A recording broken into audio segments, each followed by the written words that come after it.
Dr. Jacques Petrie, here again with the Bullpen at the Golden Gate Yacht Club, here with Deborah Hemingway from McFora. Deborah, you want to introduce yourself? Yeah, sure. My name is Deborah Hemingway, and I'm a research scientist by training, turned entrepreneur, and now venture capitalist. Very cool. Could you tell us what got you to this point? Yeah, sure. So my background, as I mentioned, is in the sciences. I have an academic background, but also have been involved in entrepreneurship in some form for over 20 years now. I've done 53 companies, either as a founder, funder, and/or advisor. So I've seen a lot of success, but also a lot of failures. And I treat all those as learning experiences to have really honed my investment strategy and take lessons from all of them and apply them to the ones moving forward. That's awesome. And then what would you think are the key factors that help the company succeed over all those deals over the years and work? Yeah, so I'm particularly interested in medical devices. So we do med tech investing. And the first thing that we look at is really the heart of any company, and that is the product market fit. Do you have your thumb on the pulse of what the customer wants? And so we're looking at product market fit, of course, not only for the patient, but also the provider and the payer. So that's the first thing that we really focus on. And actually, I've done a lot of data analysis. I mentioned I'm a scientist, PhD, and so I love data. So I've been collecting data along the way.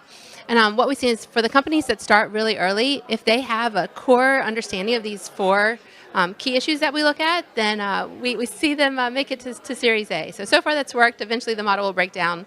But the first thing that we look at is that product market fit. We're also looking at technical feasibility. Because a lot of times things that would like to be spun out of the lab can't always make that transition. So we're looking at the prototypes, and I mentioned I'm a physicist. I think I mentioned that. So I love getting into the lab and tinkering around with the physics and seeing if the products work from a technical perspective.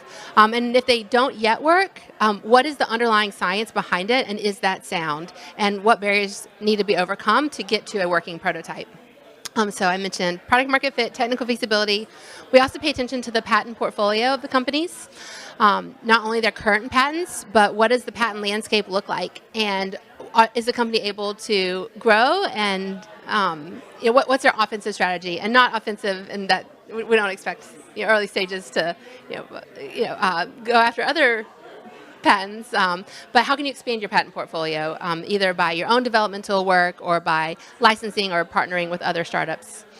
And then finally, the last thing that we look for is the exit strategy. So we have them all begin with the end in mind. Totally. So we want them to have a sense of who could acquire them, who the big strategics are, and also we have them look at what other acquisitions have happened, and not acquisitions, not the prices from 2021, unfortunately, but other maybe more recent prices, or what could be expected in terms of an exit this year. Very cool. What's exciting you about 2024 with all the work that you're doing? So something that's really exciting to me, 2023 is our first year investing. So we do a series of SPVs, and we did 7 investments last year, Wow. Deployed just over $7 million.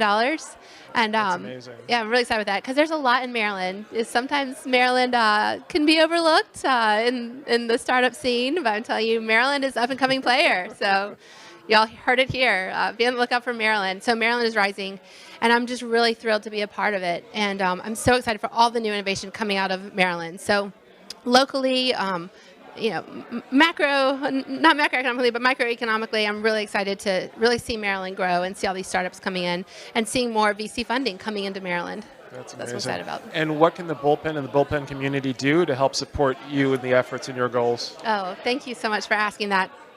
So we're actively looking to expand our LP network for investors who want to invest in Maryland-based companies.